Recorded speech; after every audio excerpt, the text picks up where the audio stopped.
ননিবালা, ননিবালা, বলি কোথায় গেলি মা? পাখিটা নিয়ে আয় তো।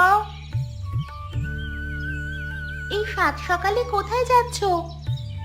আজ ঘোষেদের বাড়ির পাঁচিলে মহিলা সবার মিটিং হবে, সেখানেই যাব। ও এই কথা। তা আজকে কোন বিষয়ে আলোচনা হবে? কার বাড়িতে নতুন বউ এসেছে নাকি কার বাড়ির ছেলে পালিয়ে গেছে সেটা নিয়ে? চুপ কর মেয়ে, তোর কথা শুনে মনে হচ্ছে আমরাই কেবল পরচর্চাই করি। মানুষের উপকার করতে জানি না।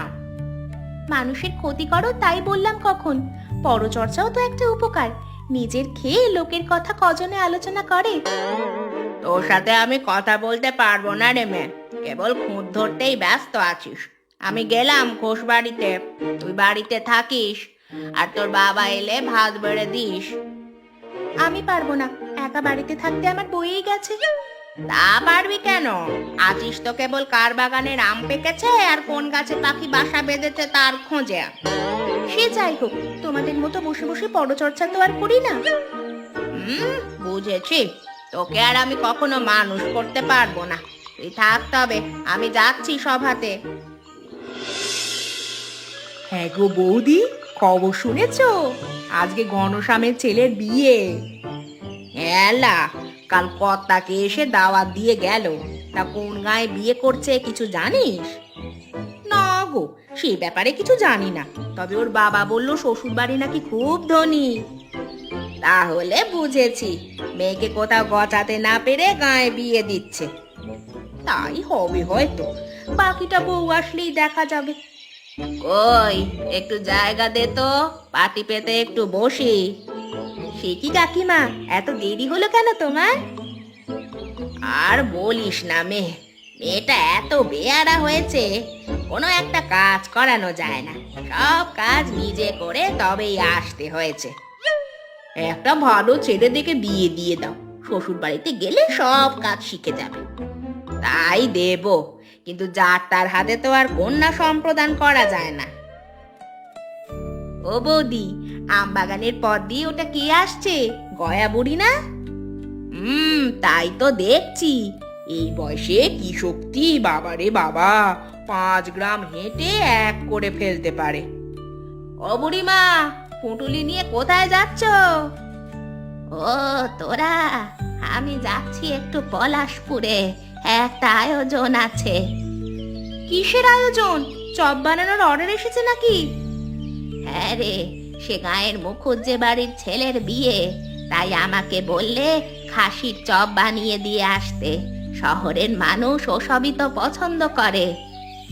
শুনলে বৌদি, আমি বলেছিলাম না ঘনশ্যামের ছেলের কথা? ও বাড়িতেই যাচ্ছে।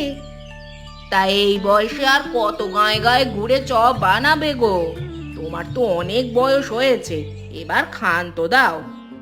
কি আর করবো বলো, আমার তো উপার্জনের মানুষ নাই।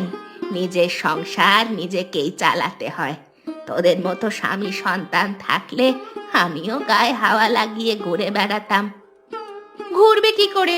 ওই চপ যে অপয়া, যে ওই চপ বানানো শিখে তার কপালেই সর্বনাশ হয়। যত সব মিথ্যে কথা। এইসব চপের দোষ নয়, দোষ আমার কপালের। সেজন্যই তো অল্প বয়সে স্বামী সংসার হারিয়ে বিধবা হয়েছি। সে তুমি যাই বলো পিসি, ওদের কথাটা কিন্তু ফেলে দেওয়া যাচ্ছে না। যে বছর তুমি চপ বানানো শুরু করলে, সে বছর থেকেই অঘটন ঘটতে শুরু করলো। কি জানি বাপু, আমি এত ভূত ভবিষ্যৎ ভাবি না। নিজের কপালে যা আছে তাই হবে। আমি কর্ম করে যাব।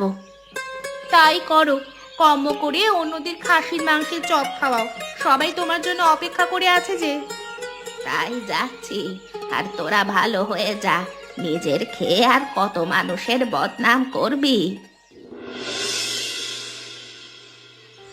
বলে আমাকে 1000 টাকা ধার দিতেই হবে চৌধুরী মশাই, তা না হলে আমার চলবে না। এত টাকা দিয়ে তুমি কি করবে বিমল? আগেও তো অনেক টাকা দিয়েছি, ধারের কথা বলে নিয়ে গিয়ে 1 টাকাও তো ফেরত দাওনি। এবারে টাকা ফেরত পাবে, আগেরগুলো সহ দিয়ে যাব, চিন্তা করবেন না।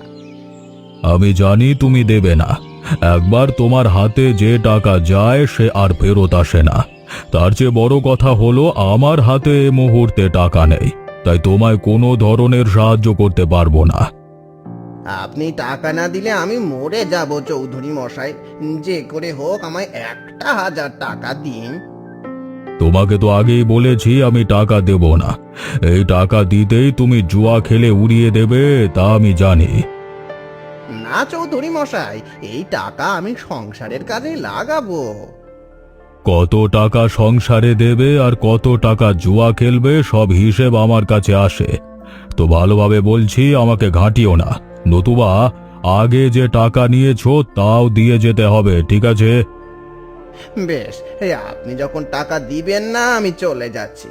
তবে কাজটা আপনি ঠিক করেননি চৌধুরী বাবু। হ্যাঁ গো, তুমি খাবে না? দুপুর গড়িয়ে যে বিকেল হতে চললো। খাবো গিন্নি, খাবো, হাতের কাজটা শেষ করে আসছি।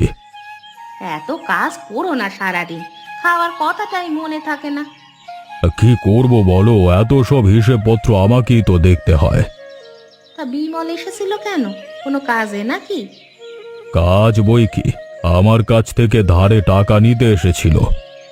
আর তুমি দিয়ে দিলে? পাগল, ওকে দিলে কি আর পাওয়া যাবে? সে টাকা এক্ষুনি গিয়ে উড়িয়ে ফেলবে। ভালো কাজ করেছো, শুধু শুধু টাকা ঢেলে কাজ নেই বাবু। গিন্নে, ও গিন্নে, কোথায় গেলে? এই বলি খেতে দাও তো কিছু। কি খেতে দিব? কিচ্ছু রান্না করিনি। রান্না করনি কেন? না রাঁধলে খাবো কি? মুখ পোড়া মিনসের কথা শুনলে একেবারে পিত্তি জ্বলে যায়। বলি চাল ডাল এনে দিয়েছিলে যে রান্না করব? সে চেষ্টা কি আমি কম করেছি? সকালবেলা রায়চৌধুরীর বাড়িতে গেলাম, এত করে বলেও একটা টাকা খসাতে পারিনি। পারবে কি করে? কাজ নেই, কম্ম নেই, কে তোমার টাকা দিবে? আর তুমি খুব কাজকর্ম করছো না? রোজ তো সকালে গিয়ে মহিলা সবাই আড্ডা বসাও, সবগুলো অকরবার ঢেকি সংসার রেখে গিয়ে লোকেরা আলাপ করে। এই সাবধান করে দিচ্ছি, আমাদের সভা সমিতি নিয়ে একটা কথা বলবে না। এই জীবনে আনন্দের মধ্যে কেবল এটাই আছে, খালি পেটে গিয়ে দুদণ্ড গল্প করি। আর কি দিতে পেরেছো তুমি শুনি? জীবনটা সংসারের পিছনে খরচ করেও এখনো নাম হলো না। দূর, থাকবই না এই সংসারে। তাই যাও, গাছতলায় গিয়ে বাস করো গিয়ে। কাজের বেলায় এত চটাং চটাং কথা কোথায় থাকে? তখন তো হাত পা নাড়াতে চাও না, খাওয়ার সময় কেবল যত কথা। আমি না খেয়ে থাকতে রাজি আছি, তবু তোমার এই হাড় জ্বালানো কথা আর শুনতে পারবো না। আমি বোনের বাড়িতে গেলাম আজ রাতে, আর ফিরবো না। আরে যাও যাও, আমিও মুড়ি মেখে খেয়ে নিব। তুমি ভাত কাপড় এনে দিবে সে আশা আমি করি না। দেখো দেখিনি, চপ বানাতে বানাতে একেবারে সন্ধে হয়ে গেছে। এখন বাড়ি যাব কখন, আর স্নান করে রান্নার আয়োজন করব কখন? সে কি কান্নার আওয়াজ আসে কোথা থেকে? এই ভর সন্ধ্যায় কে কাঁদে? ও বাবা গো, আমার মেরে ফেললো গো, কেউ এসে আমার বাঁচাও গো। তুই বড় বার বেড়ে গেছিস, হ্যাঁ? রোজ এসে হাঁড়িতে ভাত পাই না, কি করিস সারাদিন? মহিলা সবাই আড্ডা দিস তাই না? আজকে তোর আড্ডার মজা বের করছি, দাঁড়া। না না না না না, আমি আর কখনো যাব না। এখন রোজ ভাত রান্না করব, তুই আমাকে আর মেরো না গো। ইস, বললেই হলো যাবে না। আমরা একা পরচর্চা করব আর ও সাধু সেদে থাকবে, তা হবে না। একেবারে চুলের মুঠি ধরে নিয়ে যাব। আর স্বামীকে এত ভয় পেতে হয় কেন? হ্যাঁ, আমারটা এসেছিল আজ দুপুরে, ভিজে বেড়াল হয়ে বোনের বাড়িতে গেছে। এলা, বউটাকে এভাবে পিটাচ্ছে আর তোরা দাঁড়িয়ে দাঁড়িয়ে তামাশা দেখছিস? একটু ফেরাতে গেলে কি হয়? এ মা, কে যাবে ওখানে? হরি ঠাকুর যা রাত, গেলে আমাদের শুদ্ধ পিটিয়ে বের করবে। বুঝেছি, তোদের কেবল গলার জড়ি আছে। এতগুলো মেয়ে ছেলে একটা পুরুষ মানুষকে ফেরাতে পারিস না? সর, আমাকে যেতে দে। হ্যাঁ গো, তোমার আসতে এত দেরি হবে আমি সেই কখন থেকে খাবার নিয়ে বসে আছি। এই তো এলাম, তা কি রান্না করলে? আজ তেমন কিছু করিনি, মাছের তরকারি আর ডাল। একটা বাজার যে করব সেই উপায় নেই। সন্ধ্যায় বের হয়ে মাত্র বাড়ি ফিরলে, বলি আর একটু তাড়াতাড়ি বাড়ি ফিরলে কি হতো। আর বলো না, গ্রামে সালিশ করতে করতে রাত কাবার হয়ে গেল। কি নিয়ে আবার সালিশ বসলো? কি নিয়ে আবার? হরিচরণ বউ পেটালো, সেই নিয়ে দরবার। এই গায়ের মানুষগুলো আর ঠিক হলো না, সারাদিন জুয়া খেলে আর বাড়ি ফিরে বউ পেটায়। বউগুলোই বা আর ভালো হলো কোথায়? ঘোষ বাড়িতে গিয়ে সভা বসানো ছাড়া ওদের কোনো কাজ নেই। কাজ থাকলে তো কাজ করবে, স্বামীগুলো তো ঠিক মতো বাজার সদাইও নিয়ে আসতে পারে না যে সেগুলো নিয়ে বসে বসে রান্না করবে। সেজন্য তো চেষ্টা আর কম করিনি গিন্নি। কতজনকে টাকা ধার দিলাম, কতজনকে দোকান নিয়ে দিলাম, কিন্তু কেউ সেগুলো ধরে রাখতে পারলো না। ওদের দিয়ে কিচ্ছু হবে না, ওসব আশা বাদ দিয়ে নিজের পরিবারের কথা ভাবো। ও হ্যাঁ, একটা কথা বলতে ভুলে গেছি, বড় খোকা চিঠি লিখেছে, নিতুবালা আগামী রোববার এখানে আসছে। হঠাৎ দিদি ভাই আসছে কেন? ওর মা বাবা আসবে না? না, ওদের কাজ পড়ে যাওয়ায় এবার আসছে না। ঠিক আছে, রোববার সকালে আমাকে মনে করিয়ে দিও, আমি স্টেশনে গাড়ি পাঠিয়ে দেব। ঠিক আছে, কিন্তু ওর আগে তো খাবার দাবারের আয়োজন করে রাখতে হবে। সে তুমি আগে যা লাগে করে নিও, খাবারের তো আর অভাব নেই। হ্যাঁ রে, কাল মারটা বেশি হয়ে গেছে। কাউকে কি এভাবে কেউ মারে? আর বলো না দিদি, ঘরে চাল ডাল কিচ্ছু ছিল না, আমি কোথা থেকে কি রান্না করব বলো? যাক, আমরা শেষে গিয়েছিলাম, না হলে তোকে মেরেই ফেলতো। গিয়েছিলে নাকি বাইরে দাঁড়িয়ে তামাশা দেখছিলে সব জানি, গয়া বুড়ি ছিল বলেই কাল প্রাণে বেঁচেছি। শুনেছো মা, খবর শুনেছো? কি রে, কি হয়েছে ননি? এভাবে হাঁপাচ্ছিস কেন? রায়চৌধুরী নাতনি আসছে গায়ে, মাত্র দেখে এলাম। সে কি গায়ের রূপ! যেমন দুধে আলতা গায়ের রং, চুলগুলোও তেমন কাজল কালো। হয়েছে হয়েছে, ওসব শহরের মেয়েদের সাদা চামড়া হবে। আমরা যদি গায়ে না থাকতুম তাহলে আমাদেরও ওরকম হতো। না কাকিমা, এই মেয়ে সত্যিই রূপবতী। ওই যে দেখো, গরুর গাড়িতে চড়ে আসছে। আরে আরে, তাই তো, গাড়িতে মানুষ নাকি পরি বসে আছে। ওই চৌধুরী মশাই, কে গো এটা? নাতনি বুঝি? হ্যাঁ, আমার বড় খোকার মেয়ে, কয়েকদিন গ্রামে থাকবে, বিকেলে গিয়ে দেখে এসো। বিকেলে কেন, এখনই চলো। শহর থেকে অনেক খাবার এনেছে, পরে গেলে আর কিচ্ছু পাবো না। তাই চল, সকাল থেকে কিচ্ছু খাওয়া হয়নি, গিয়ে পেট ভরে খেয়ে আসি। আরে আরে আরে, আমার দিদি ভাইকে নিয়ে চলে এসেছো। কেমন আছো ঠাকুমা? কতদিন পর তোমায় দেখলাম। আমি ভালো আছি রে, তোর আসতে কোনো অসুবিধে হয়নি তো? না না, কোনো অসুবিধে হয়নি। বাবা ট্রেনে তুলে দিয়েছিল, ট্রেন থেকে নেমেই দেখি দাদু স্টেশনে দাঁড়িয়ে আছে। বেশ ভালো, এখন ভিতরে আয়, তোর জন্য রান্না করে রেখেছি, হাত মুখ ধুয়ে খেয়ে নে। কেবল নাতনি কি খাওয়ালে হবে? আমরাও তো আছি, আমাদের কথা ভুললে হবে না কিন্তু গিন্নিমা। হ্যাঁ, তোমাদের জন্য মজার মজার খাবার নিয়ে এসেছি। ও ঠাকুমা, ওরাই বুঝি গায়ের মহিলা সভার সদস্যরা? হ্যাঁ, সারাদিন গা বেরিয়ে আর আড্ডা দিয়েই ওদের সময় কাটে। তুমিও চলো আমাদের সাথে, খুব মজা করে মাথা বিলি দিব আর 10 গ্রামের গল্প শোনাবো। যাবো যাবো, তার আগে সবাই মিলে খেয়ে নি। আচ্ছা ঠাকুমা, ওই গয়া বুড়ি কি এখনো বেঁচে আছে? হ্যাঁ, কিন্তু ওর কথা কেন? গয়া বুড়ির খাসির মাংসের চপের কথা বাবার মুখে অনেক শুনেছি, এবার তো খেয়ে যাব। ঠিক আছে, আমি বুড়িকে বলবো কালকে চপ বানিয়ে দিয়ে যেতে। না দাদু ভাই, আমি সরাসরি ওনার রান্না দেখতে চাই, পারলে ওনার কাছ থেকে শিখে নিব। সে কি কথা গো, ওই অলক্ষণে খাবার রান্না ভুলেও শিখো না। এই খাবারের রেসিপি যে শেখে তারই কপাল পড়ে। ওসব কুসংস্কার, খাবার রান্নার সাথে ভাগ্যের কিচ্ছু নেই। না রে নিতু, এই সব শুরু করার পর গয়া বুড়ি সত্যিই কপাল পড়েছে। তাই যাই করি সাবধানে। ঠিক আছে ঠাকুমা, সাবধানেই শিখবো।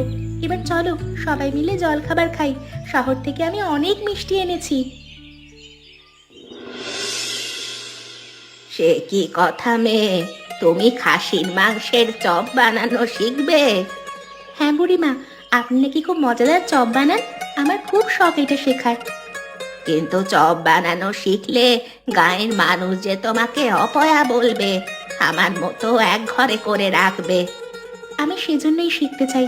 আমি প্রমাণ করতে চাই এই চপ বানানো শিখলে কোনো ক্ষতি হয় না, বরং নিজেকে স্বয়ং সম্পূর্ণ করা যায়। তুমি কি তা পারবে দিদি ভাই?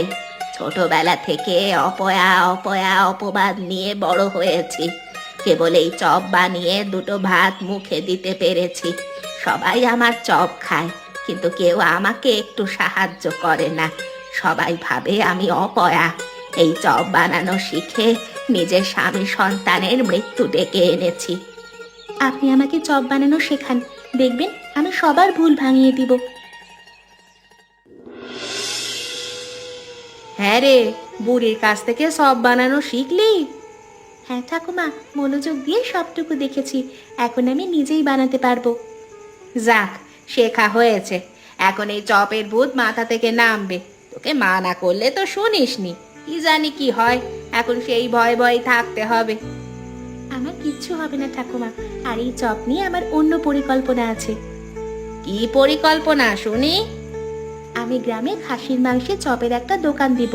তাহলে গ্রামের মানুষের কর্মসংস্থানের সুযোগ হবে, সবার মধ্যে থাকা কুসংস্কারটাও দূর হবে।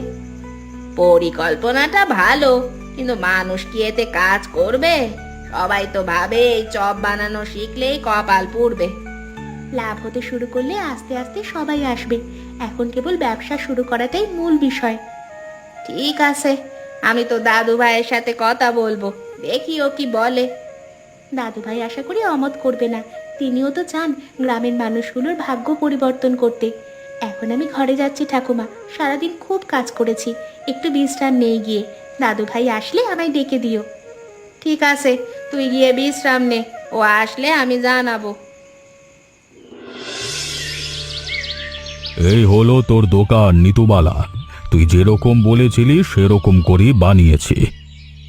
সে কি মেয়ে মানুষ হয়ে দোকান করবে, তাও আবার এই গন্ডক গ্রামে? লোকে কি বলবে? লোকে কি বললো না বললো তাতে আমার কিচ্ছু যায় আসে না।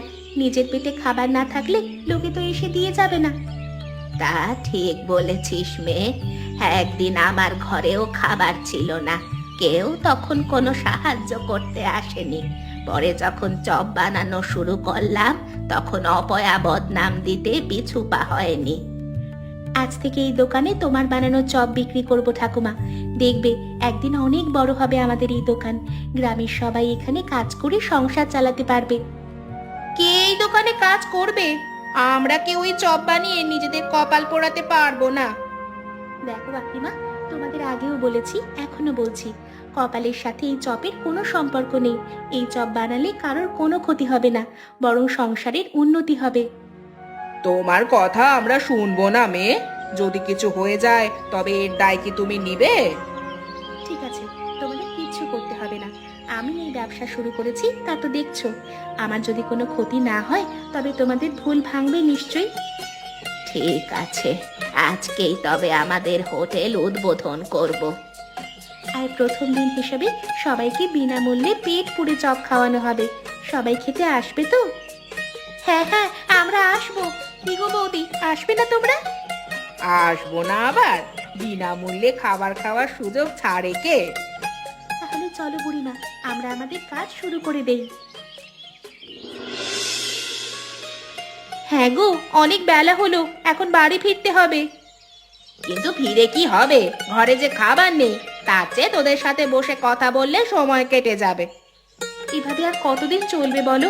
চোখের সামনে নিতুবালা হোটেল দিয়ে বড় লোক হয়ে যাচ্ছে, আর আমরা কিচ্ছু করতে পারিনি। তখন সবাই বলল ওর সর্বনাশ হয়ে যাবে, কিন্তু কই, কিচ্ছু হলো না তো। তবে কি ওরা মিথ্যে? এতদিন আমরা কুসংস্কারাচ্ছন্ন হয়ে গয়াবুড়িকে ভুল বুঝেছিলাম। আমার তো তাই মনে হচ্ছে, না হলে চপের ব্যবসা করায় নিতুবালার কিছু না কিছু হতোই। তাহলে আমরা এইভাবে বসে আছি কেন? চলো আমরা গিয়েও কাজ শুরু করি। হ্যাঁ রে, তাই চল। আমরা গেলে আস্তে আস্তে পুরুষরাও কাজ শুরু করবে, তাহলে আর সংসারে দুঃখ থাকবে না। ওঠা ঠাকুমা, তোমার চপ কতদূর হলো? মানুষ খেতে বসে আছে। এই তো ভাজা হয়ে এসেছে, দাঁড়া এখনই দিচ্ছি। হ্যাঁ গো, তোমরা আছো? কে, কাকিমারা নাকি? হ্যাঁ গো, তোমার কাছে একটা দরকারে এসেছিলাম। কি দরকার বলো? আমরা আজ থেকে তোমার হোটেলে কাজ করব, তোমাদের কোনো আপত্তি নেই তো? না না, এতে আপত্তি থাকবে কেন? তোমরা কাজ করলে আরো ভালো হবে। আমি তো তোমাদের কর্মসংস্থানের জন্যই এই হোটেল দিয়েছি। বেশ, তাহলে আমরা আজ থেকেই কাজ করব। যাক, এতদিন পর তবে তোদের ভুল ভাঙলো। এখন তো বুঝলি খাসির মাংসের চপের সাথে ভাগ্যের কোনো সম্পর্ক নেই। আছে গো আছে, এতদিন পর বুঝেছি খাসির মাংসের চপ তৈরি করা শিখলে ভাগ্য খারাপ হয় না, বরং সুপ্রসন্ন হয়। তা ঠিক বলেছিস, এই চপের দোকান একদিন আমাদের ভাগ্য ফেরাবে।